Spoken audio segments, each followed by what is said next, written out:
मी बऱ्याच दिवसातून माझा आवडता टॉप घातलेला आणि छानपैकी तयार झालेले, कारण आज मला पप्पांसोबत शॉपिंग करायला जायचं होतं.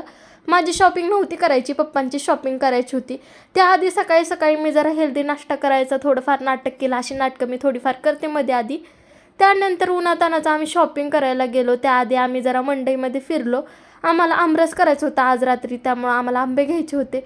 एवढ्या उन्हाचं अजिबात मंडईत फिरू वाटत नव्हतं. फायनली आम्ही एका जागी आंबे घेतले आणि तिकडून मग आम्हाला पप्पांची शॉपिंग करायला जायचं होतं, कारण थोड्या दिवसात माझ्या पप्पांचा बड्डे आणि त्यांच्या बायकोनी म्हणजे माझ्या मम्मीने त्यांना पैसे दिलेत कपडे घ्यायला.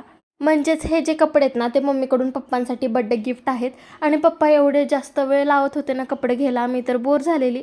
फायनली त्यांनी एका जागी पॅन्ट चॉईस केली, पण तिथं त्यांना शर्ट आवडलं नाही, म्हणून आम्ही शर्ट घ्यायला दुसऱ्या दुकानात गेलो. तिथं मग थोडा वेळ झाल्यानंतर त्यांना एक शर्ट चॉईस झाला आणि मग आम्ही तो शर्ट घेऊन घरी आलो.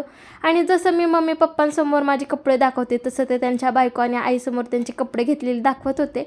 त्यानंतर मम्मीने मला छानपैकी भात करून दिला. मस्तपैकी मी जेवण केलं आणि जेवल्यानंतर मी खूप जास्त वेळ गाढ झोपलेली. त्याच्यानंतर संध्याकाळी उठली, मी जरा चटई वगैरे उचलली, झाडून काढलं आणि त्यानंतर थोडं चटरपटर खाल्लं आणि त्यानंतर आज रात्रीच्या जेवणामध्ये आमरस खाऊन मी आजच्या दिवसाचा शेवट केला.